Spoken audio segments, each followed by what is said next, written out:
What is up, wrestling fans? Welcome to episode number 452 of the Smark Moment Smack Talk podcast, Hot Tags of the Week, where we'll be breaking down some of the current events, rumors, news, gossip, and anything else that's gone down in the world of professional wrestling over the past few days that we feel like talking about. One of these days, I'm going to have to try to do that all in like one breath, including the introduction that follows, where I say that, hey, I'm Tony Mango. I got Steve Wego with me. What's up? Yeah, I'm here. Maybe I'll specifically do a whole episode where I'll just start off and just be like, what's up? And just see how long I can possibly go in the episode itself. And then you fade out the sentence like you're falling off a cliff and then start over again. Yeah. Just be like, today we're going to talk about a lot of topics where we yeah. We actually have quite a bit of topics to talk about. Not of them, a whole lot of them are going to be like, big 20-minute long discussions. That would take forever, even if that was the case. But, there's a lot of little things and there's a couple big things. So we're going to just dive right into that. But before we do, we want to remind you to tell us what your thoughts are in the comments section below. If you're listening to us on one of those platforms that doesn't have a comment section, then you can't. So what you're going to have to do is go over to Facebook or Twitter at SmarkOutMoment, or go to the pages on smarkoutmoment.com. Or the best thing out of all of it is to hop on over to the YouTube channel. And while you're there and you're listening to this, hit the little like button on the video, subscribe if you haven't done that already, and ring that little notification bell as well to be aware of when we get new things posted up on this channel. Yeah, leave a comment. Tell us your thoughts, because we're going to dive right in, starting right now with maybe, I don't know, maybe this is the biggest topic. Maybe it isn't. I'm going to start with this, though.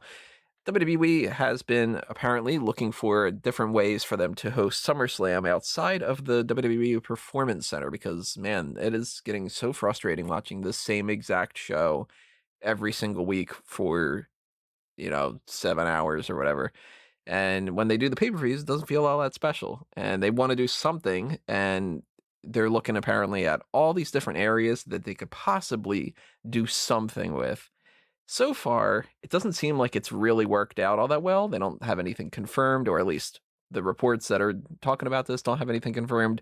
But it seems like they are looking for a means to have SummerSlam either on a boat or, I guess, or on the beach somewhere, with or without fans.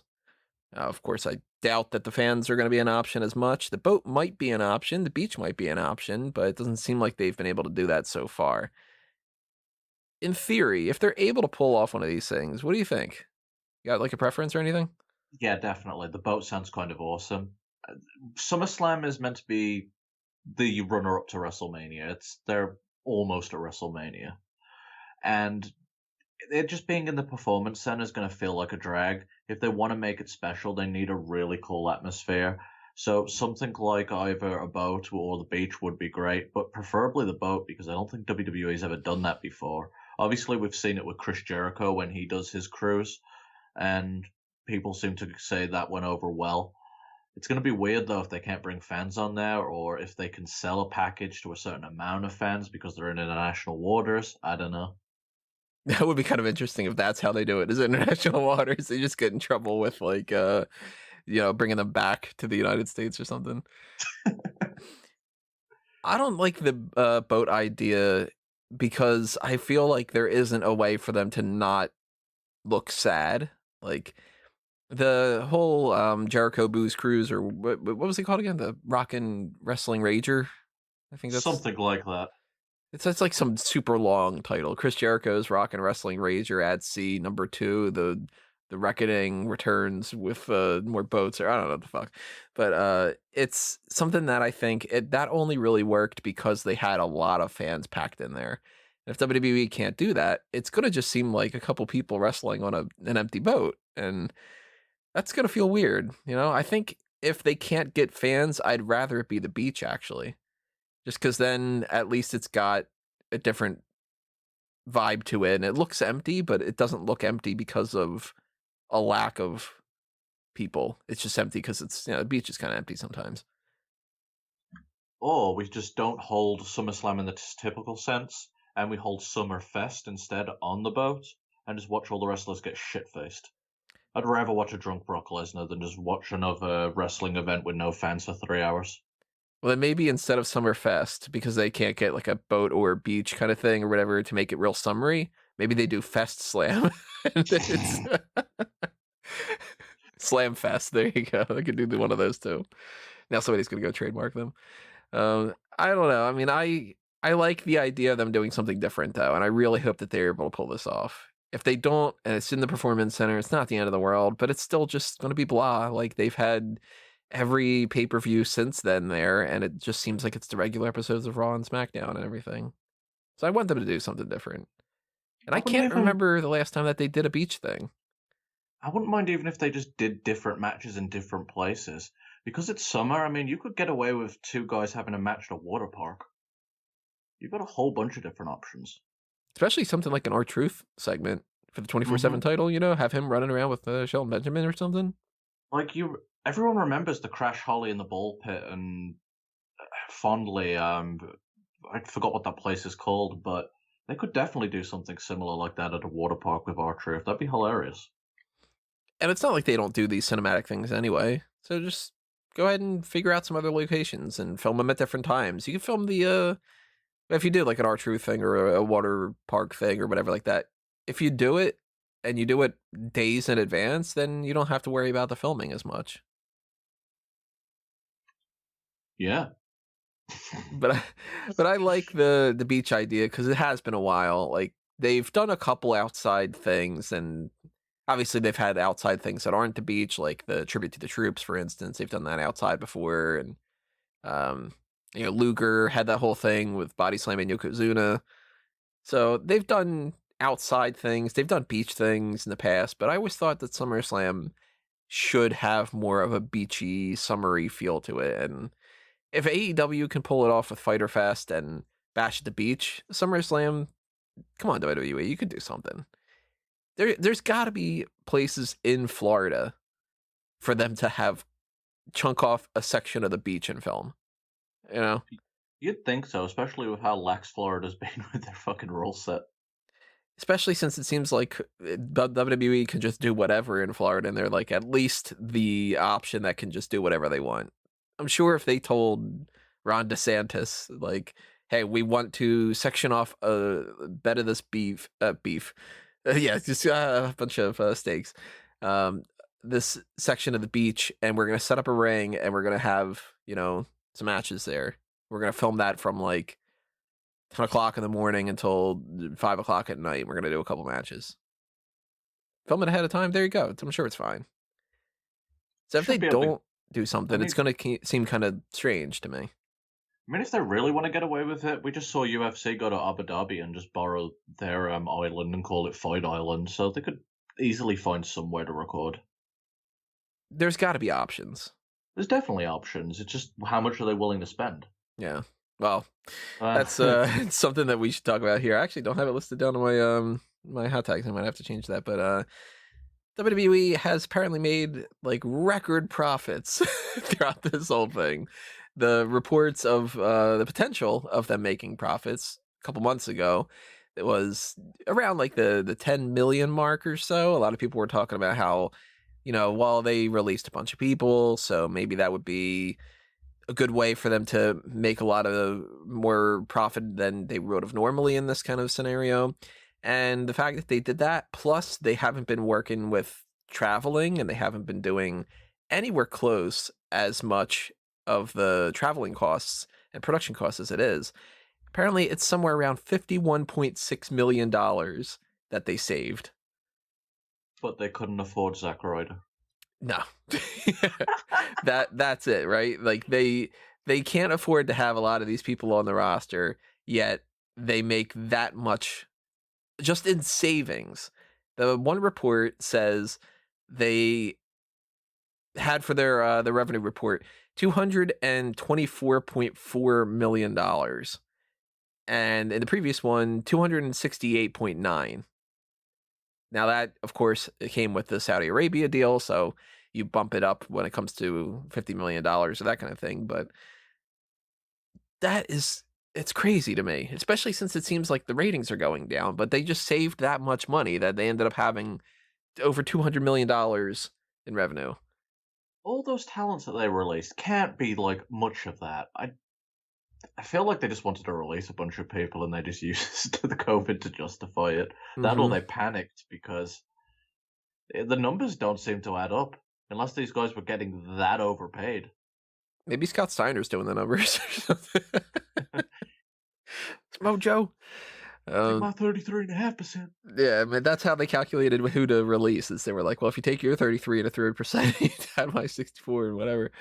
But yeah, it's like and I know that there's millions of dollars potentially on the table that they are saving from not having the Good Brothers in there and this person and that person, whatever like that. But a lot of this has to be just a lack of expenses because they are filming things a lot easier. They don't have to pay the ring crew as much to go out there. They're not really setting anything up all that different. They don't have to travel and use the trucks and pay for tickets and Do you know what this highlights though? How little they're making on tickets from actually fans. Because yeah, if they've not been able to sell tickets to fans this whole time and they're still making that much money, man, why do they even give a shit about like the audience? kind of makes you wonder if maybe in the future they're not going to run as big of venues I'd or actually prefer that. Less fans in a smaller venue is much louder. It feels more interactive. I prefer that unless you're like the only time I want to see a big arena is when it really is packed. I hate like seeing chunks of it missing. well, you gotta figure a lot of those episodes of Raw and SmackDown over the years, they've been tarping off like half of the arena. Yeah, And if definitely. they, I don't know how it actually works. Maybe I'm totally wrong. And if I am, drop a comment below. But like, I would think that that it would cost more to run a bigger venue than it would be to run a smaller one. Maybe it isn't. I don't know. Is that like one of those things that they like the agreement is kind of different like that? I imagine that WWE's got a lot of negotiating power because they're going to be running shows on the regular basis. In addition to that, for some arenas, let's say back when the what was the Detroit one that got player knocked down recently, the Joe Louis. An arena like that only had so many events happening at it. They're probably up against a wall when negotiating. So maybe WWE keeps running these bigger shows because, well, it's affordable. Maybe. But I got a feeling that they have to at least look at this and say maybe it's not as good of an option to travel as much or maybe you know what? Maybe it is an option to do that, but maybe just not doing the house shows anymore.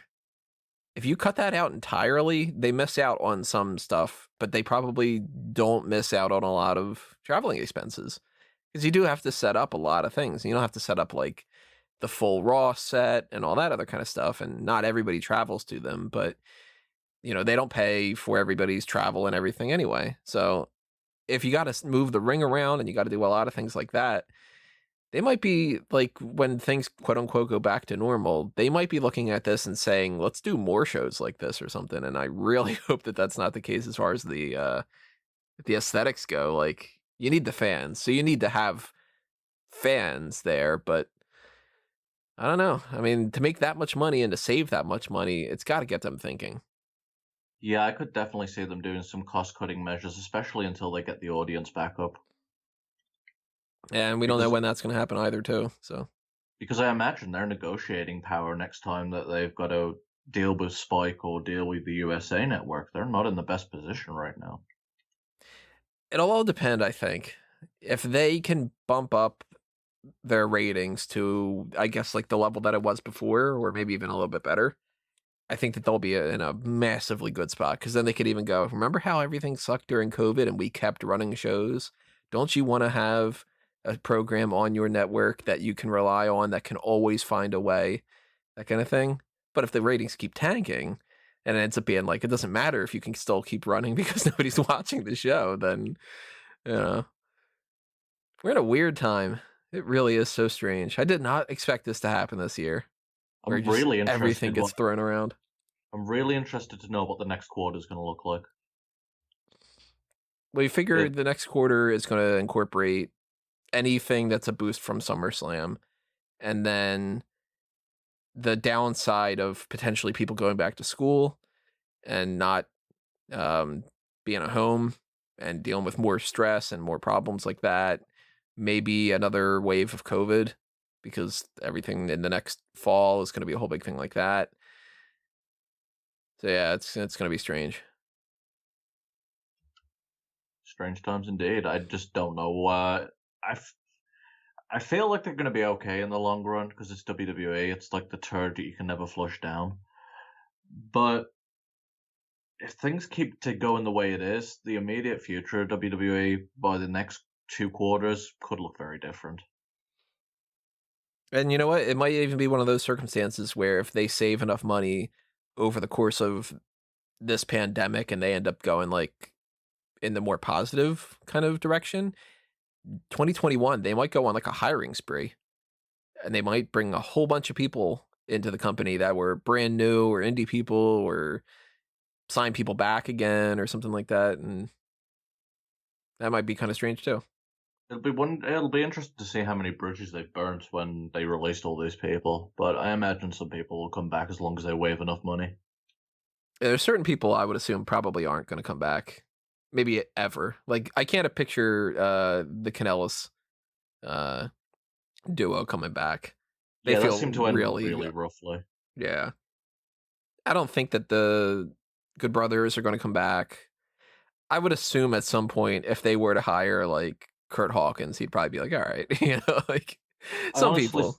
I honestly see Heath coming back, Yeah, I could see him coming back for sure. and if he wins the championship and become like makes the whole 3MB thing where everyone's been a WWE champ, I'll laugh at that. Well, then at that point, it's going to be like, all right, now we need Hornswoggle to win because he's the fourth member. Well, WWE has signed one new person over the course of this whole pandemic. It's not been announced officially on the website or anything like that, but reports are going around, and it seems like it's been the case, and that's Leon Ruff, who is a member, well, was a member of the Evolve roster. And Evolve went down. Seems like WWE's bought them out. So maybe he's just the first of many, or maybe he's one of the only other people that they actually decided to bring on board and put in the NXT roster or so. But he's been wrestling quite a bit. He's lost every single one of his matches, of course, and he's lost to people on Raw and on NXT. And I'm pretty sure I think he might have wrestled on SmackDown too. He's wrestled on 205 Live, I think. What did you say his name was again? Leon Ruff. Leo Rush? I thought they fired that guy. No, Leo Rush is fired. This is Leon Ruff. Yeah, close enough. Close enough, yeah. So they replaced Leo with Leon, Rush with Ruff. And I haven't seen much of him. I mean, he's small, he's thin, he jobbed Are you well. sure this isn't Leo Rush? Maybe that's his whole idea. Is Leo Rush was like, "Hey, I'm not wrestling anymore, but Leon Ruff is, and I'm gonna, transfer my essence into him or something." But he's been signed, and some other people have been signed elsewhere. Eddie Kingston has signed with AEW, and it seems like Ariane Andrew, or Cameron, as she used to be called in WWE, and Matt Cardona, aka Zack Ryder, are also part of AEW. We don't know for sure if they are signed yet. Seems like Matt Cardona is on like a couple of appearance kind of deal, and Ariane is potentially just doing this Deadly Draw tournament or something, but maybe not. AEW tends to bring people in, and then they didn't officially announce them as signed, and then in a month or something like that, they tend to announce them anyway. Like FTR officially signed, quote unquote, this week. But Eddie Kingston, I know you got some feelings about. So Eddie Kingston, I just can't stand as a character. His promos, I just can't understand. He's just so loud and obnoxious that I guess it's part of the gimmick, but it's such a turnoff for me that I just have to wait till he's off the screen. So, I mean, I've never really been impressed by his in-ring work. A lot of people are high on him. I don't get it, but hey, if you're happy about it, great. As far as Zack Ryder getting signed, Matt Cardona, that's his real name. Mm-hmm. He had really white armpits. Really, really white armpits. The tan job was terrible. So I wanted to oh, that's a decent debut. But no, all I saw was white armpits. Actually, as far as debuts go, it was really awkward. A lot of these guys are having debuts that lack oomph. don't feel like a moment because the fans aren't there. Yeah, that is a real disappointment with a lot of these because we didn't get one with Brody Lee, we didn't get one with Matt Hardy, we didn't get one with Brian Cage. It's getting to the point where I'm used to it a little bit, but it is weird when it's like Cody was fighting Warhorse and who had come out? I'm like Dark Order. That was what it was. They came out, they attacked, and it's like, hey, who is this? Oh, that's Matt Cardona. And it's like, first off, he's not Matt Cardona to me yet.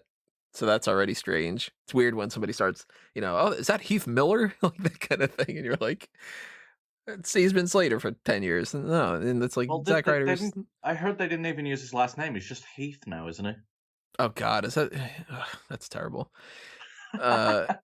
Heathcliff over an Impact. And like, yeah, Kurt Hawkins isn't the biggest name in the world, but I know Kurt Hawkins. And when they say that's Brian Myers, I don't feel like that's somebody. And Matt Cardona, doesn't feel like somebody. But it's even weirder when it's just like Tony Schiavone being like, hey, it's Matt Cardona over there. Like, wow, look at that. He came in and there's no reaction. It's just sort of, that's a thing. You guys know Yeah, him. it just felt flat. Even Matt Hardy's felt weird. Luckily, he's eccentric enough where it filled some of the silence. But much like that, Zack Ryder could have had a much bigger debut. I wonder if it was worth waiting for the fans to come back, but I don't know how long that's going to be. I think at this point they just have to start acting like it's not happening for months and just do shit, What about Cameron? You think she's got something more to offer than what she did when she was in WWE? No. Yeah, we got that. We got you mentioned this a little bit with the Matt Hardy thing. Let's kind of talk about that for a moment. Matt Hardy said that he thinks that now is not the time to have all these different sorts of characters. So he just wants to be Matt Hardy. And he was just Matt Hardy this week. And I'm not quite getting it. I'm feeling like this is either maybe it's like he's feeling disappointed that he didn't get that big pop and he can't get all these reactions from his character. And it feels weird if you're trying to do the delete thing and there's nobody in the crowd. So maybe he's just like, oh, I'll just be Matt Hardy until fans are there. Then I'll go back to being Mr. Multiple Personality Disorder type thing. I don't know, because the whole character was established essentially via online on videos without crowd. You'd think he'd be used to it. He's a bizarre. I'm actually really disappointed that he wants to drop that, and I hope it isn't just him losing motivation with it and it's actually a part of a story, because frankly, it's the most interesting thing Matt Hardy's done since getting cheated on. That's awful, but it's kind of true. It's true. Do you remember when he did the Black Cloud thing? He was attacking Jeff all the time, and he's like, "I'm gonna be a black cloud that's hanging over you." And all that. Yeah, he switched to the tights. He was kind of getting pudgy in the guts, and it was really awkward. I remember that feud. I remember being so disappointed that they wasted the name Black Cloud because I was like, that would have been so good for somebody to be like that's like their main nickname, and it's not gonna work for Matt Hardy, and it didn't. But, let's see. Actually, before we move on, let's a quick little plug here. If you want to help support us in some fashion, then consider buying something from the catalogs that we have. The merchandise shops are Redbubble and TeePublic. Are there for Fanboys Anonymous, for Smark Moment, and for a Mango Tees. So if you want some stickers or T-shirts or mugs or whatever different designs and product options that are out there, go ahead and browse. See if there's anything you're interested in. Let's go over to Twitch. Well, not like, we're not going to leave YouTube, but let's talk about this. Rusev, or Miro, as he's just going by now, he said that he's done with wrestling and that he's going to focus entirely just on his Twitch channel. And then he promptly got banned for a short amount of time. Apparently because of Lana, I guess. Lana walked by in like a bikini, and that was enough for them to just be like, whoa, whoa, whoa, you can't do that. Like, that's super disappointing, especially considering some of the people that Twitch actually highlights and backs and sponsors. You've got a Twitch streamer named Alinity who was fed vodka to her cat, thrown it across the room, Jesus, grabbed her dog in the face and shook it, and had nip slips on at least one occasion. Yet she's continued to be put on a pedestal and looked after by Twitch, and apparently Lana walking past in a bikini is enough to get Rusev banned. I think that's kind of bullshit, and I'm returning to Twitch soon, so I'm hoping I'll have better luck than he does. Well, that goes rid of all your plans to have Lana walk by in bikini all the time. I mean, I I don't know know, what it you're was gonna do like a now. massive deal that I was working on, and it's just Yeah. totally gone tits up now. So now you gotta be an animal abuser and have some nip slips, I guess. So Yeah, nip slips and I guess plenty of animals getting vodka. Shit. well, that's something to look forward to when he gets his channel back, I guess. I'm assuming that he'll probably just get it reinstated and things will be fine. But it's kind of bullshit if that's the case. And it's funny timing to be like, I'm going to focus entirely on Twitch, and then Twitch is like, no, you're not. It's sort of Yeah, I yeah, felt so bad because he seemed so infused to go into like this new line of work. He was clearly jaded on wrestling, and I don't blame him. I'm yeah. disappointed that he's retired. I don't think he'll stay retired. He's what, 34 years old, I think. So, he'll be back. Yeah, I'm assuming that he's just going to take some time off. And I mean, if he's not signed with a company, if you're working on Twitch, you don't have a no compete clause. You can go wrestle if you wanted to and just, wrestle one shot once in a while and then come back to his house and just be like, all right, now I'm going to play a video game for a while or be on the road and I'm going to set up my stuff and do stuff like Xavier Woods did or something like that. Like, there's plenty of options to do that kind of stuff. And I'm sure he'll get the itch at some point, maybe when fans return or something, and he'll come back. He'll go to some company in some fashion. Maybe it's WWE, maybe it's AEW, and he'll wrestle again, I'm sure. Frankly, I see him coming back to WWE. I reckon he's probably not going to make the same money that he's going to make, or that he was making before. So he'll focus on doing some projects. Let's say, let his body heal up, not be on the road for once. Finally, get some time with his wife alone. And I could see WWE when they're back on that hiring spree, which they're inevitably going to go on when things start turning out okay. Definitely picking up a Rusev again. Mm-hmm. Bringing him back, feeling like, well, we got one of our own back, and kind of like not making up for past mistakes, but sort of like absolving the issues of that a little bit, if you can't hire everybody back that you fired, and I'm sure that they wouldn't want to, and a lot of those people probably wouldn't want to come back too. Like Deanna Prazo does not seem like she ever wants to go back, but some of those people, if they bring us like some of them back, they're gonna think, all right, well, we didn't do that bad, we got him a job again and that kind of thing. So I think he'll be back, but for at least for now, you got to get that Twitch channel back up. Frankly, I don't feel where he fits in compared to other places. He doesn't feel exactly like he'd fit in AEW. His style doesn't really go with their guys's. Uh, New Japan, I'd like him there, but does he really want to go to fucking Japan? And also, you can't get over there right now because of the situation with flighting. So WWE only feels like the best place for him to call home. Yeah, I mean, if he were to go to Ring of Honor, it would feel strange because he's not that style of a performer. The AEW stuff, maybe, but it doesn't feel like that's as great of a fit. Like certain people, they do feel like they go in certain places. Like it's not shocking me that Matt Cardona is in AEW. I think that that can probably fit. And if you were to say like, I don't know, like a try to think of somebody from AEW, like MJF, if he were to go to WWE, yeah, that would make sense.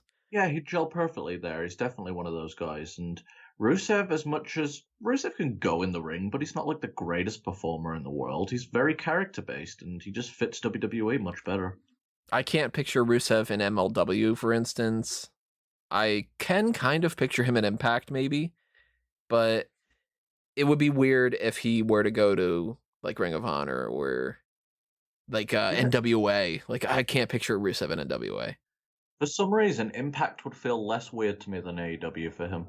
Yeah, and the only way I could see like an NWA is if he had like an over the top character. Like if he wanted to play the Bulgarian Brute again, and he was like full blown old school Rusev or something, where it's like I could see it. the old Iron NWA Sheik type. Rusev would. You're right. NWA Rusev would work if he went back to that because it's perfect for that environment. If he was just like Miro on Rusev Day, like that type of stuff, though, nah, that wouldn't work. This is a random note that I have. This isn't really a hot tag, but I thought it was funny. You know how like certain people do cameos? Hmm. Well, some dude the other day spent $400 to ask Alexa Bliss out. Oh, I saw, and One, that's going to be so awkward for her to receive. Right? Because she wants the money, but it's like, you know? Shoot, like, imagine paying $400 just to be told, you'll find somebody. Yeah. I'm just like, she handled it the best way she could. She was super nice about it, but I feel bad she was even put in that situation. It's kind of weird. Yeah, and the guy, I'm assuming it's a guy that had bought this in the first place. Like, you just wasted $400 for that? Really? $400? That's not a small amount of money. I mean, it depends on how rich you are, I guess. You know, somebody like what's the dude, the Amazon guy? I'm blanking on his name. Jeff Jeff something. Bezos? Yeah, like for him, $400 is like, you know, it's absolutely nothing. It doesn't even register. But You know four what hundred that guy dollars could for do? He could take that 400, save it, save another 400, and save another 200, and then become the producer of Smark Out Moment by donating to the Patreon. Hey, you know what? That's a hell of a plug right there, and it's true. If he would have spent that money, you know, $400 can get you a lot more on the Smart Guy Moment Patreon than it can on an Alexa Bliss cameo. And even $1 goes a long way, though. So if you want to help in that way, you got the little spare change to throw our way, then that's great because $10 and up gives you access to the Darkcast, and those are Patreon exclusive episodes. We have a couple of them up, at least one of them up a month. We've been doing a couple more of them, so you're gonna get some more coming your way pretty soon. And the same thing applies to Fanboys Anonymous. If you want more Fanboys Anonymous content, which of course, if you go to fanboysanonymous.com, you'll figure out what the hell I'm talking about. Then donate to the Patreon for Fanboys, and you will see more podcasts, or you'll hear it maybe, and you'll have plenty of other articles and editorials and different things up on that. The more support that you guys give, whether you're sharing things, liking things, donating, whatever, the more word that you get out there and the more that I can dedicate to these two websites, then the more that you get. That's how it works. Let's see here. Let's go over to the WWE Network. Multiple tier idea seems to be on hold. That's been something that's happened quite a bit here and there. They talk about it, then it disappears. They talk about it, then it disappears. They run some kind of a survey asking people what they would want, and then it disappears. Now it seems like it's disappeared again. I don't know why that would be the case if they just got Evolve and whatever the other promotion was. I forget.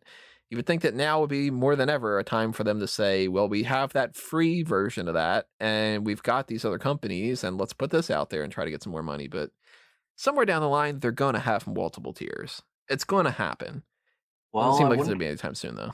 Yeah, I think it's going to get delayed for a while because if they're already suggesting taking that off the table and waiting for a while, it suggests to me they're losing and hemorrhaging more subscribers. At the end of 2019, I believe they had 1.3 million. You got to remember at one point they had 1.9 million subscribers, so they've definitely tanked. You know, I don't think that it would be a bad idea if they did this multiple tier thing and offered it as exactly the thing that it is now, but that there's also a step up and you get more.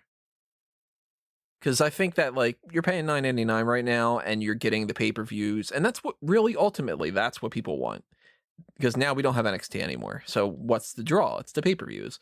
Nobody's really going to be like, I'm going to spend $10 a month to watch 3 episodes of Break It Down and the day of Backlash and whatever. That's not that much of a draw. It's the pay-per-views. And if Yeah, like I they, just watched 205 for the first time in for fucking ever, and it certainly ain't that. yeah, you're not going to be watching it. And I'm one of the few people that watches 205 live, and I wouldn't be willing to do that if they didn't have the pay-per-views. The pay-per-views are the draw.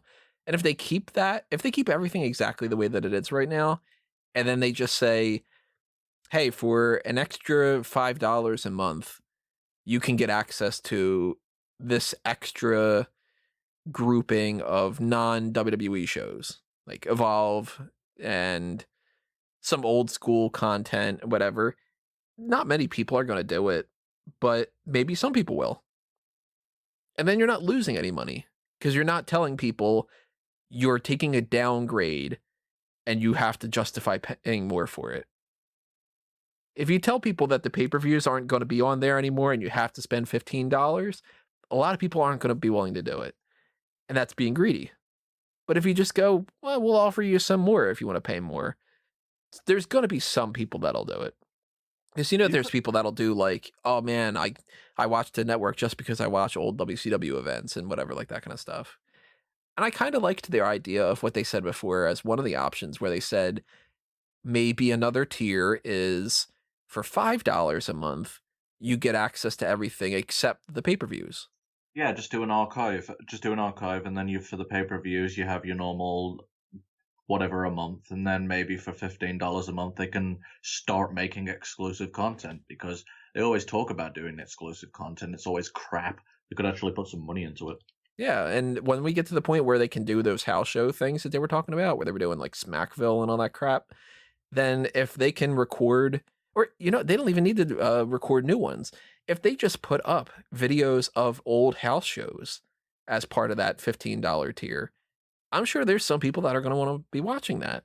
They're going to be interested in seeing these matches that have never been shown I before. mean, you could offer it for $5 more. You can go on tour with WWE and see us on the road. Yeah, there you go. That's the live tour package thing or something like that. And it gets you access to more, but you're not losing anything. And if, hey, maybe you can't afford $10 a month, and maybe you really want to watch a lot of the old episodes of Raw and whatever, and you don't care about the pay-per-views each month, $5 a month. So you give people options. You got the free option, the $5 option, the $10 option that's currently the way that it is now, and the $15 one. Hell, maybe you even give them a $20 option, and you say you're giving them a hell of a lot more like that.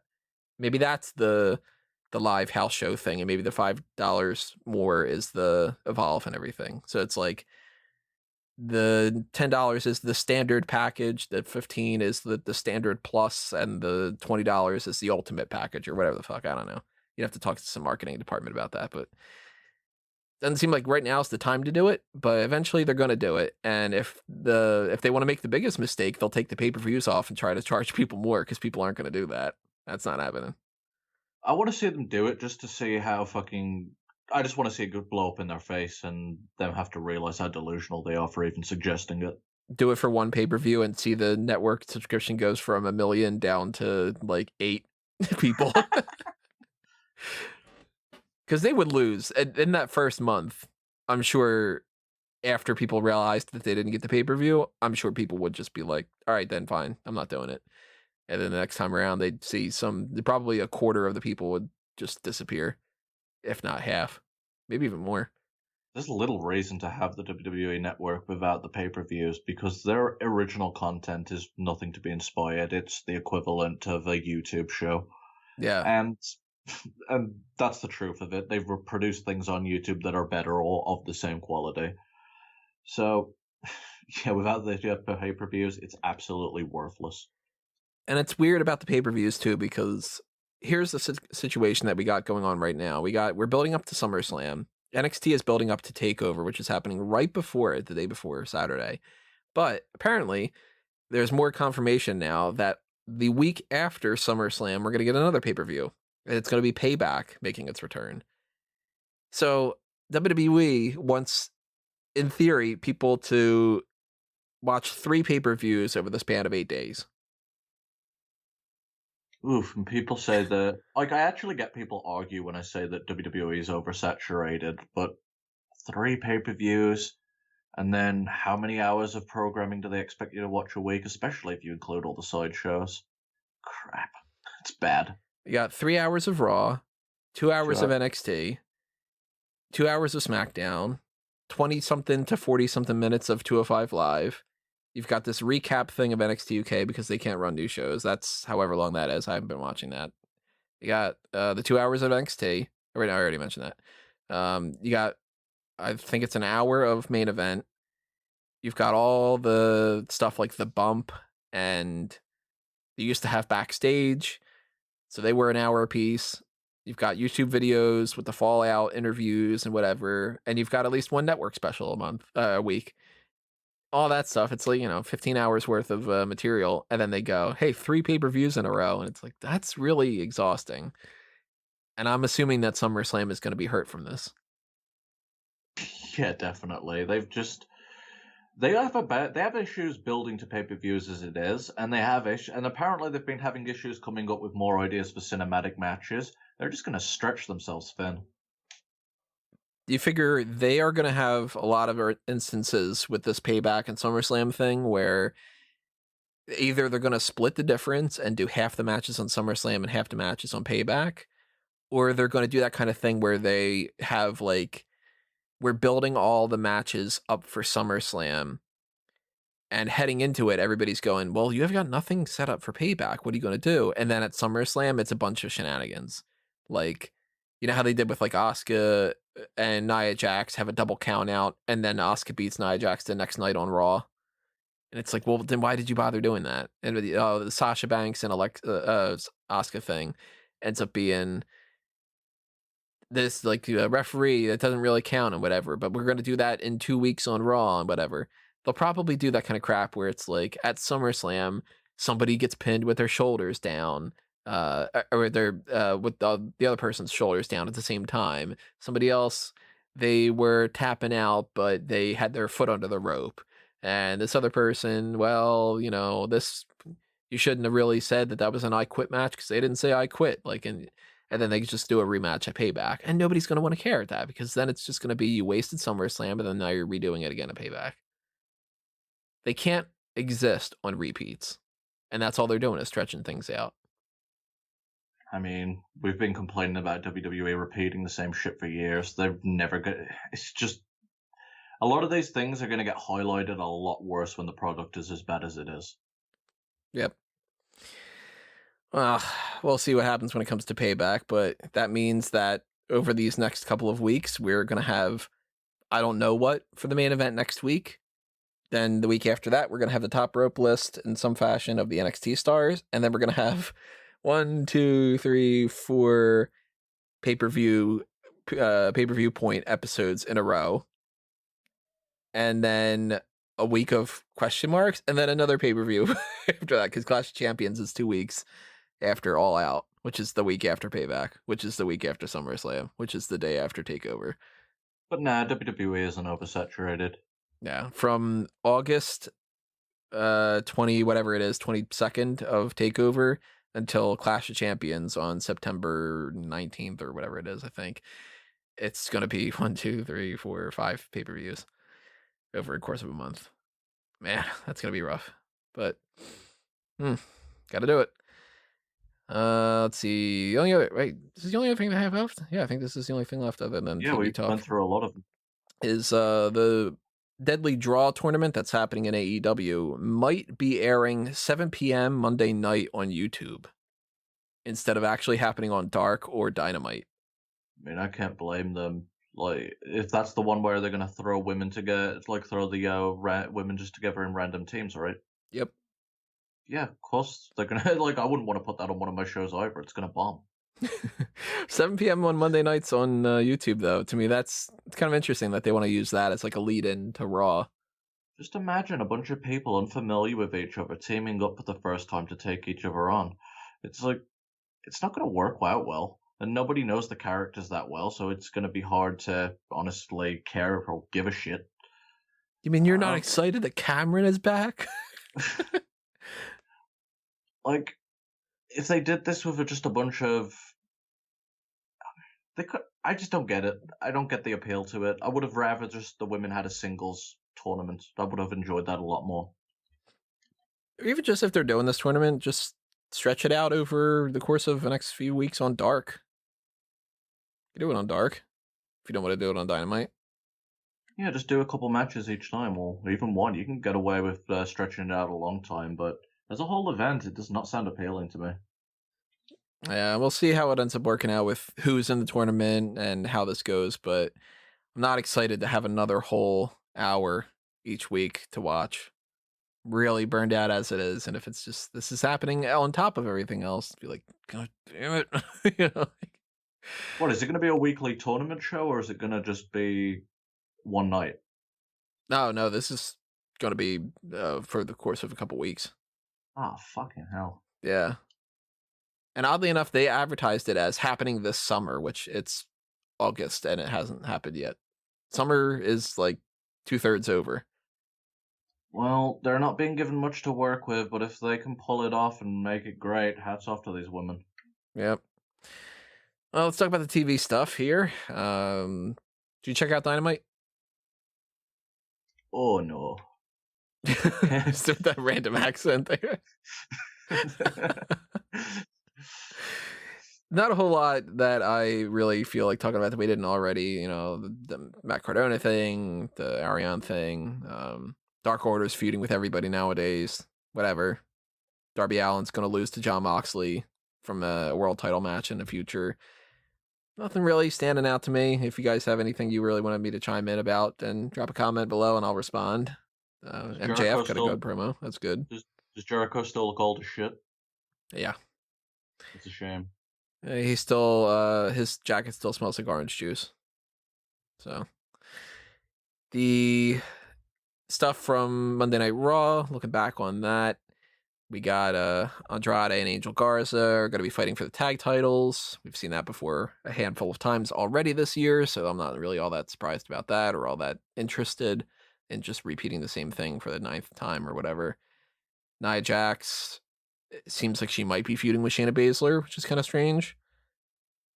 We got, was this week the week with, this is the week that Sasha Banks beat Asuka to win the Raw Women's title. And Kairi Sane is gone. I'm sad that Kairi's gone. I heard for a while, I didn't even know if the rumors were true because I kept hearing people debunk it. But yeah, it seems like she's gone. Don't know the exact reason for it, but it makes me sad. That's disappointing. The Sasha Banks title win's disappointing to me too because it just seems like WWE doesn't quite understand how. I mean, look, maybe there's something behind the scenes that I'm unaware of, but to me, I would assume the more focus that you put on any act, whatever it is, to take up more screen time and that your TV ratings don't go up, that's probably a good example that isn't drawing the attention that you think that it is. Like if I, for instance, kept doing for this show, I spent half the time talking about the plugs. And then I started doing 60% of the time and 70% of the time, and I kept going. People must like the plugs. You know, they love when I mention fanboysanonymous.com, blah, blah, blah, blah, blah. And I started seeing the watch time go down. I would probably assume that maybe the things that I keep doing the most about is not something people want to really watch. And WWE is very much in this idea that they think that Banks and Bayley are just like the best thing in the world. And I can't stand it in a lot of ways. I like both of them in their own way, but there's no titles other than NXT that they don't have on these two. They want them on both shows as the focal point for two women's divisions. I'm not a fan. Yeah, it's a bit rough when they are. We keep talking about WWE being oversaturated, or I'm the one that keeps talking about it, but it goes to this as well. If you've got them on every single show, the act's going to get tired, it's going to get drawn out. They've had their moments that make me laugh, but honestly, they grain on my nerves too after seeing them for too long. And it's multiple segments each week too, because it's not like they're showing up on both Raw and SmackDown for 6 minutes. It's cutting a promo, being there for a match, and then cutting a backstage promo afterward, usually almost every single time. And then they've got their spots where they're on a commentary as well. Mm-hmm. So even if they're not wrestling, if they're just yapping away on the commentary thing, they're doing the same thing. And I'm not into it. I'm not into the idea that this is a way for them to potentially stretch this out even longer and to just have Asuka versus Sasha at SummerSlam or something, especially because there's no good option for Bayley. So that makes SummerSlam feel shitty. And if you tell me, well, the plan is to do that because they got Payback the week afterward, well, then you're splitting the difference again. And I don't like that. You know, I'd rather have one good 3-hour pay-per-view than two repeat, waste time, 6-hour events. You know, sometimes quantity and quality just isn't the same. Shit. Just preaching to the choir here. The less WWE, the better. Yeah. Not into a lot of the things that happened on Raw, including that stuff. I mean, a lot of it was just sort of spinning the same wheels. You know, we got the Hurt Business doesn't have anything to do right now until Apollo Crews comes back. If they do have SummerSlam on a cruise ship, And they don't have Apollo Crews. I mean, come on. Main event right there. McIntyre is going to fight Randy Orton at SummerSlam. We know that. That could be fun. That's actually something I'm really happy about. It's McIntyre's a nice change of pace. He's like one of those champions that look like a champion from the yesteryear. He's just fucking gigantic. It'll be interesting seeing getting to see Orton work with somebody like that, because he's been working with a lot of smaller guys. And Big Show. Yeah, no one cares about Big Show. But, Big Show's not walking around like Drew McIntyre is, so it's a change of pace, and it's the biggest match that they could possibly do for Raw right now. So why not? I like it. It might be interesting to see how it happens, too, because obviously we'll talk about this when we get into our predictions, but I'm kind of cool with both of them winning. Yeah, I wouldn't mind it going either way. Orton carries himself as a champion all the time, and it always feels like every year to a year and a half, Orton's do a title run, so he hasn't dipped in for a while. How many times is he champion now? He's 12? 13? I wanted to say 9, but is it really that high? Fuck.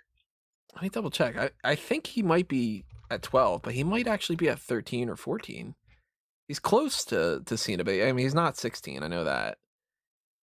Let's see how many times we got here. Good old Wikipedia. He's held the WWE Championship 9 times. So that's where I got 9 from. And he's held the World Championship 4 times. So 13. Mm-hmm. He's only a couple away from being a part of that Cena and Flair 16-time club. 14, I think, is Triple H. I think that's what I'm thinking. So maybe they need to have another No Mercy 2009, I think is what it was, where it went from Orton to Triple H to Orton. They do that and just do that 2 or 3 times, and then they're like, over the course of one event, they both had to be in 16-time champs. Well, I'm sure out of all the people, Flair's not going to be upset if Orton's the one that reaches that. And Triple H. Yeah. Hell yeah. 2 of his boys. Let's go over to NXT. That was Io Shirai and Tegan Nox beat Candice LeRae and Dakota Kai. Johnny Gargano beat Roderick Strong. Mercedes Martinez beat Shotzi Blackheart. Ridge Holland is going to be moving from NXT UK over to NXT. I actually like Ridge Holland, so I'm kind of interested in that.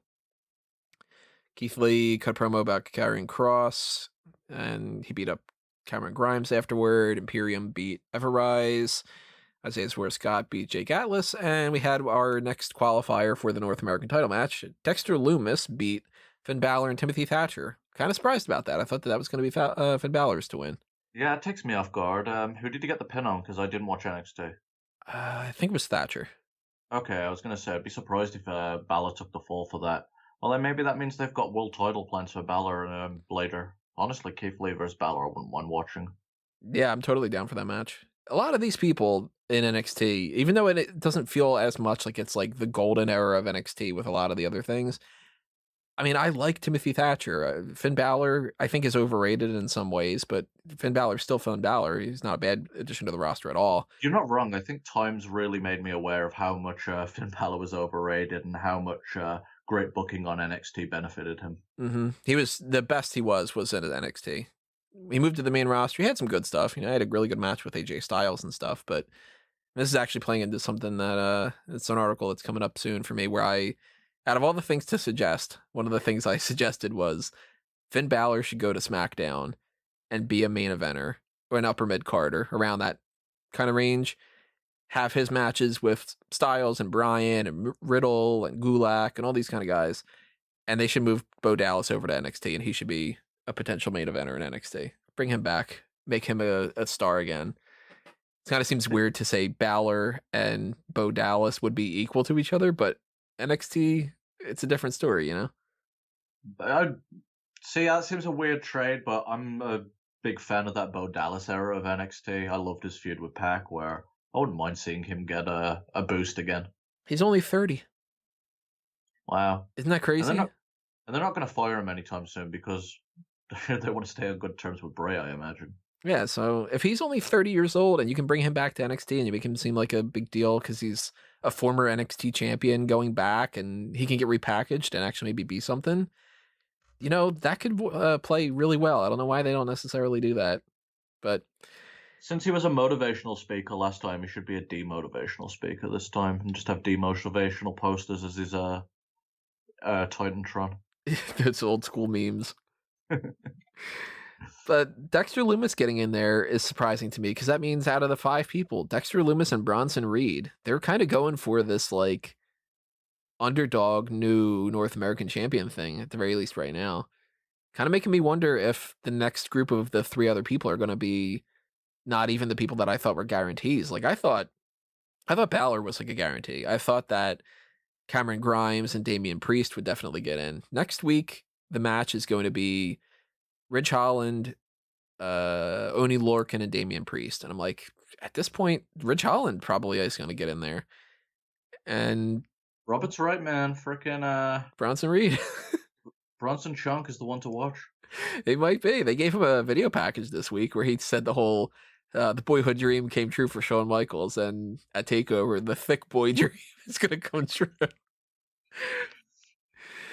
So that was interesting. I'm curious to see what happens next week, of course. NXT's the most fun out of all these shows to watch, so Wednesday nights they're fun until I have to watch AEW right afterward, and then I'm like, oh my god, I've been working all day. This is so tiresome. And then we also had SmackDown. Grand Metalik lost to AJ Styles in a 27-minute match, I think, to start the show for the Intercontinental title. It was pretty good. No surprises there. Yeah, not shocked about that one.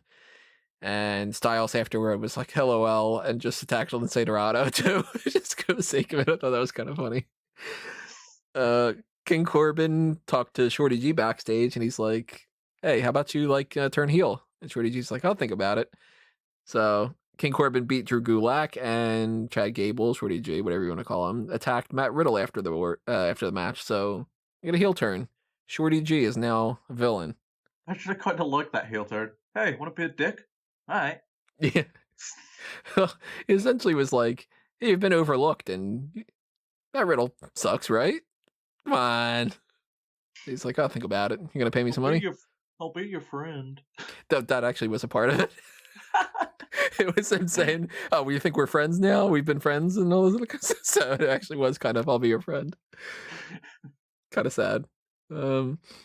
Sheamus has said that he's done with fighting Jeff Hardy and that he's just going to move on to some other feuds in the future. And I thought that it was kind of funny that he said, oh, the reason I lost to Jeff Hardy in a bar fight was he had home field advantage. Like, I like that. That was good. Good little touch on that. I'm assuming that the King Corbin Matt Riddle feud goes to SummerSlam, and then King Corbin and Jeff Hardy are going to be feuding after that because they did have that little kind of thing. So maybe that's going to be Payback or something. And Sheamus probably moves on to maybe be the next challenger for Braun Strowman. That'd be kind of interesting. Yeah, you say so. I'd be down for one fight with them. Like Payback, you do Sheamus versus Strowman or something like that. Yeah, I'd be fine with that. Big E is doing good. Maybe I've just fell asleep on Strowman, but I've got no interest in it, man. They killed him for me. They nuded him. He didn't get to the spot that he should have gotten to when he should have gotten to it, but I'm a big Strowman fan. And it's weird that they have him like, now he's like part train or whatever it is, but like, you know, you get the big guy and he goes out there and he's just like, I'm gonna kick your ass, and I'm like, all right, no, I like that better than just watching a bunch of flippity flips every once in a while. You know, it's a change of pace. I know they're capable of having a good match. I mean, I've seen Sheamus have like good matches with big guys. He had a great match with the Big Show, which was shocking. But it's just the characters got so meh that I'm having a hard time getting motivated for it. Well, Big E had his first singles match in a while outside of, I mean, he's had plenty of singles matches, but, you know, it's been like part of the New Day kind of thing. They're harping on this whole idea of him trying to break out on his own right now. And he beat The Miz by submission, which did not see that coming, but I liked it. So, yeah, you looked into it because that was one of the parts that I missed out on. He was using the stretch muffler. It's just, to me, that's not a move I've seen all that often. And it basically looked like he just picked The Miz up and ragdolled him. It was just kind of like, yeah, fuck your back, fuck your leg. You know, just sort of like twist him around. And I'm like, you know what? That's cool. Like, Big E's a big, strong dude. Let him pick people up and do that. Yeah, I'm down for it. It's nice change because, frankly, I hate the big ending. I think it looks retarded. It's a move where it looks like the guy gets hurt more than where Big E gets hurt more than the guy. So a submission move's definitely something Yeah, the that big ending's that never been one of my favorite finishers. It looks like if you did it the opposite way, it would hurt. I feel like if you just threw them more to the side when he landed, it would look better. Kind of like fell down, but threw him when he was falling.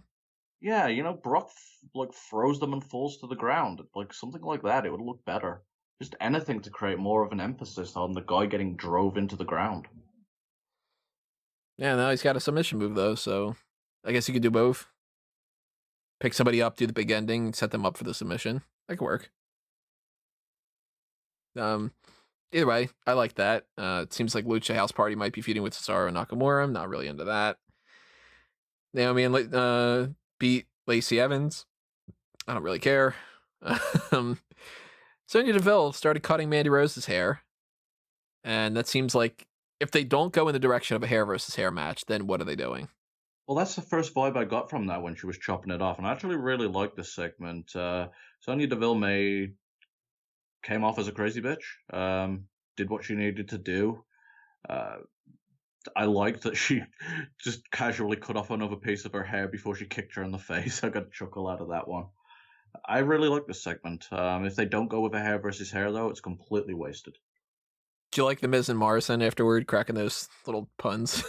Saying like, don't cut that short. And I like it when they're being goofballs together. It's hard not to enjoy it.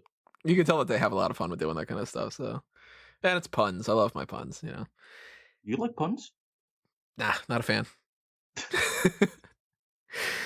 Bayley then retained the SmackDown Women's Championship over Nikki Cross. Have you heard that this year or last year? Huh? At all? And they had Nikki Cross push Alexa Bliss down, and the Fiend gave the mandible claw to Alexa Bliss to end the show. So I guess they're going with the idea that she's going to be like the damsel in distress for Braun to save, maybe. Yeah, I didn't quite see this one coming, but I don't know if I like the segment. I mean, it wasn't offensive. I couldn't care less about the Nikki Cross and Bayley feud. The Fiend thing was interesting. That's the Fiend thing is what I'm on about. I couldn't give a shit about that match. But yeah, him just sticking his fingers down her throat, it's got definitely a different feel than when he's doing it to a dude. Yeah, do you think that he had to pay her $400?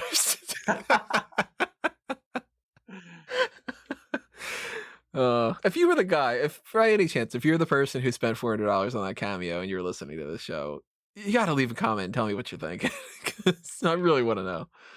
But I mean, I liked the whole Alexa is like this weird manifestation of Braun's desires, and Sister Abigail might be that. I liked that whole thing with the Wyatt Swamp fight, and if they take that in that direction, and it's kind of like Braun Strowman needs to save the day and whatever, it's more interesting than just seeing Alexa turn on Nikki, or Nikki turn on Alexa and have them feud. Well, this is some consistency with Alexa and Braun, because weren't they a tag team when they were doing that Mixed Match Challenge? Yeah, the Mixed Match Challenge. Yeah, they were Team Little Big. Yeah, I remember that. And they had that spot where she got knocked off in the apron and landed in his arms. Mm-hmm. Yeah, so it's actually one of the few things they're pretty consistent on. It's a rare instance where they remembered something and they took it in a different direction, and they kind of piggybacked off of that in a way that wasn't just ridiculous. And it's kind of strange when like you see something like that happen, and I'm like, this might not be the best thing in the world, but I like it. And then you see some other things and you're like, my God, how many times do we need to see Seth Rollins and Murphy take somebody and they slam their head in the steel steps, and it's just like, there's those three guys doing that thing again. Oh, Dominic came over to them and they attacked them, but now they fought. We'll see this next week. Same writers. Like, I don't know. I don't get it. Then again, how many TV shows really have, like, they don't have a bad episode every once in a while, or they have a good episode out of, like, a string of bad ones or something, so. Either way, I like the Alexa Bliss thing. Oh, that was kind of interesting. I was getting all geared up to do the whole Alexa turned on Nikki, or Nikki turned on Alexa, heel turn type of thing, and when the whole thing happened with Bray Wyatt, I was like, you know what? Cool. It was a Down with nice that. change of pace, especially after having to watch that Bailey Nikki match. Mm-hmm. So, yeah, it was definitely something different, and it's something that they have a hard time coming up with. So, Oh, that's it. Those are the TV shows of the week. We're not going to talk about main event or dark because they don't really matter. And there's nothing really to talk about on 205 Live. It was one match. And Arya Davari saying, hey, I'm coming back. So, yeah, whatever. But I don't have any other hot tags. Do you have anything else you think we should be touching on? nope, everything else is a lukewarm tag, so I think we're good. Or one of those hot rags?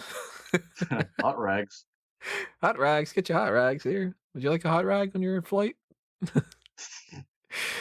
Yeah, so drop your comments below. Tell us your thoughts on these and anything else. Maybe something else happens in the meantime when this comes up and we, didn't talk about it at midnight or so. But if that's the case, we'll talk about it the next time around, or we'll talk about it in the comments, or we'll incorporate that into whatever the next main event is, which we haven't figured out yet. So drop your suggestions in the comments below for what you'd like to see next week, and we'll get around to doing that next Wednesday or whenever we end up doing it. I will talk about some other things in a moment. I'll give Wago a chance to plug a couple things here right now, though. All right, so I'm going to be setting up a new Twitch channel with my wife in the coming weeks. I'm going to have a name and other things announced soon, so just keep your ears pierced. I'll be over on these shows on a regular basis, so you'll hear more from me later. And you guys should be hearing the next thing from us. Is'll be that's how that works.